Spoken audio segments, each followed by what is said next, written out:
1, 2, 3. I'm on my way right now to Canyoneering Falls. I fuck.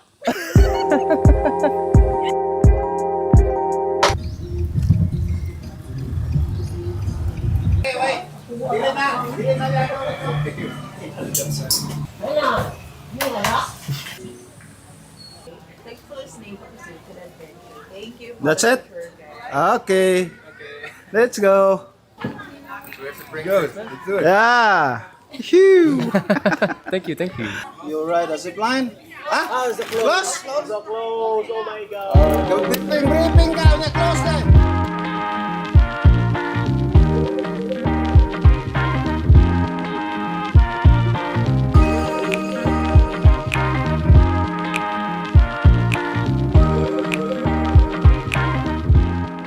I'm on my way to Canyoneering Falls right now, but I'm not alone. I'm here with Lorraine, and we're gonna do it together.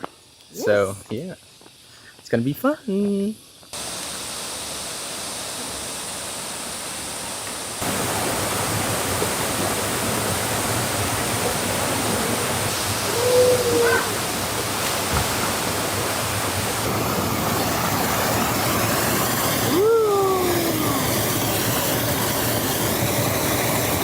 Kuya, ako ba yan? Video?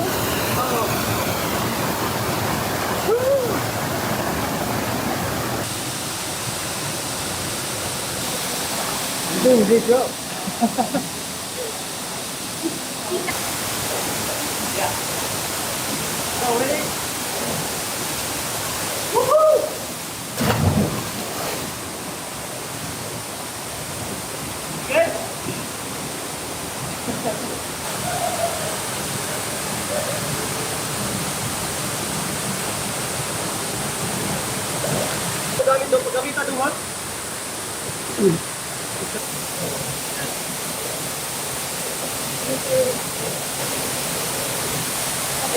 Don't worry about me.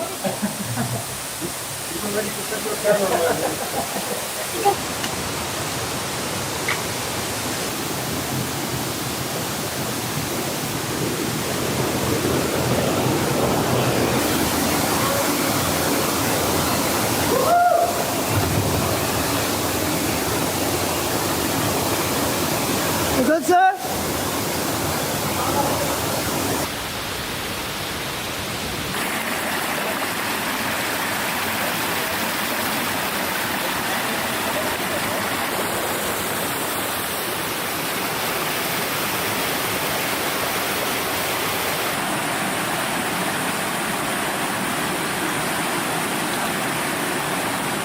Pag nagawa mo yun, ma'am, hindi ka tatalon sa 12 meters, ha? Ilan ba? 10.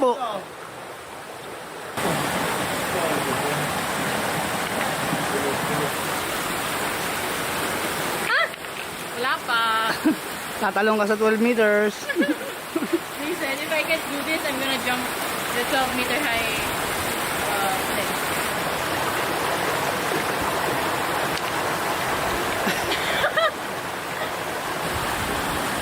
Oh, anong pecho tayo?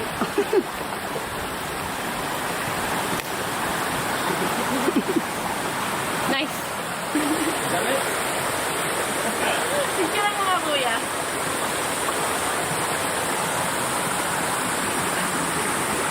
Siguro. Guys, hindi siya makakalon. Oh, competition.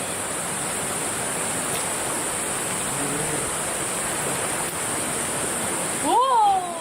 Ang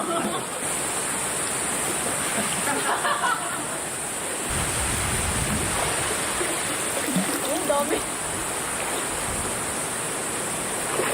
Ooh, 4.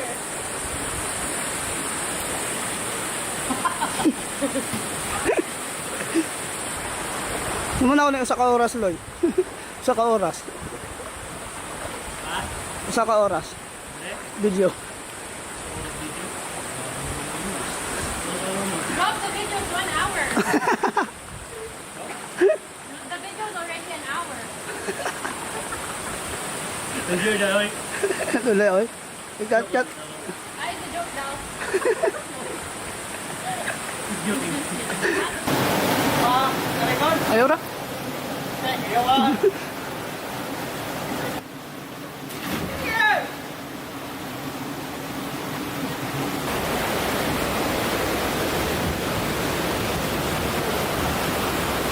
Hey, te. How about you, sir? You want pork barbecue, chicken sausage? You also have beef? Beef, only beef sausage. How much? With cheese inside, 50. Can I have one beef? One beef. What else? One Barbecue.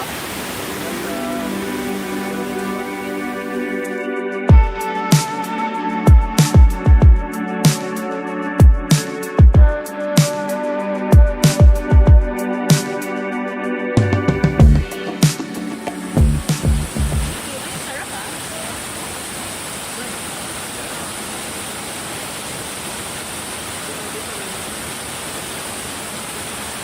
Cheers. You can say thank you in Dutch. Dank je. Yeah. Is it right? Yeah. Dank je. Dank je. How to say so much? Thank you so much. Heel erg bedankt. Heel erg. Heel erg. Heel erg Heel erg. bedankt. Bedankt. Yeah, we don't really say that heel erg bedankt, but can you? If you look at the English language, it's like way more expressive. Way more like thankful. Yeah, but We don't really say like, oh that's beautiful or I love you. you know what we can say? We can say lekker fietsen, lekker zwemmen of alles. Dat kennen ze niet. Lekker. Alright. Lekker fietsen, lekker eten, lekker zoenen, lekker alles.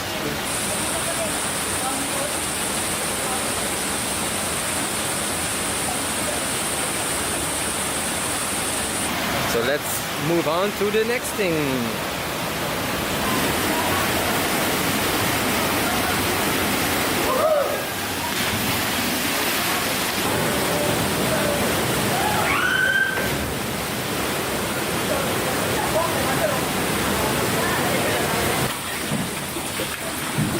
What are you doing?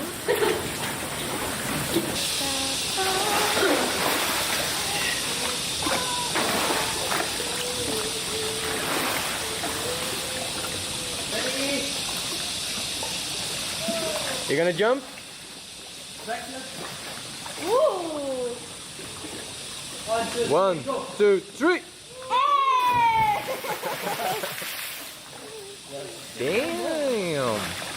We're gonna jump off this thing, which is 12 meters. So let's go.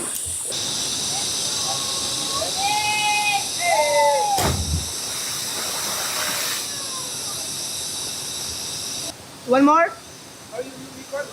Yeah.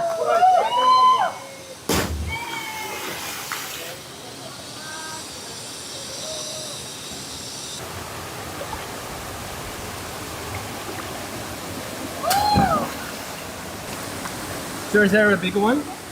Yeah, that's the last one. Oh, this is the last one. Yeah. Ah, okay. So this area, it used to be a restaurant before the typhoon.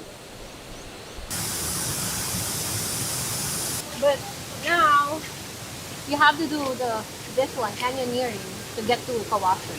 I told Kuya, I was wondering, why do we have to do this? Can't we just go straight to Kawasan? Mm-hmm.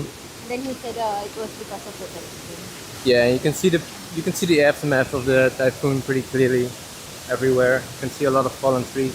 So this used to be the restaurant, but the typhoon has just completely gotten rid of it. There's just nothing left really.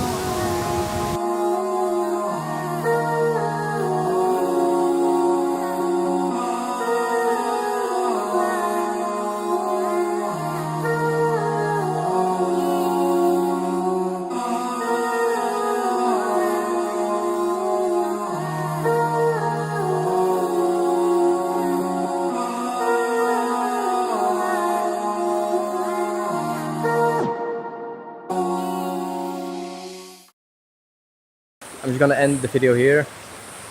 Tomorrow we're gonna go to Bantayan. say it again? Bantayan Island. Bantayan Island. So that will be another video.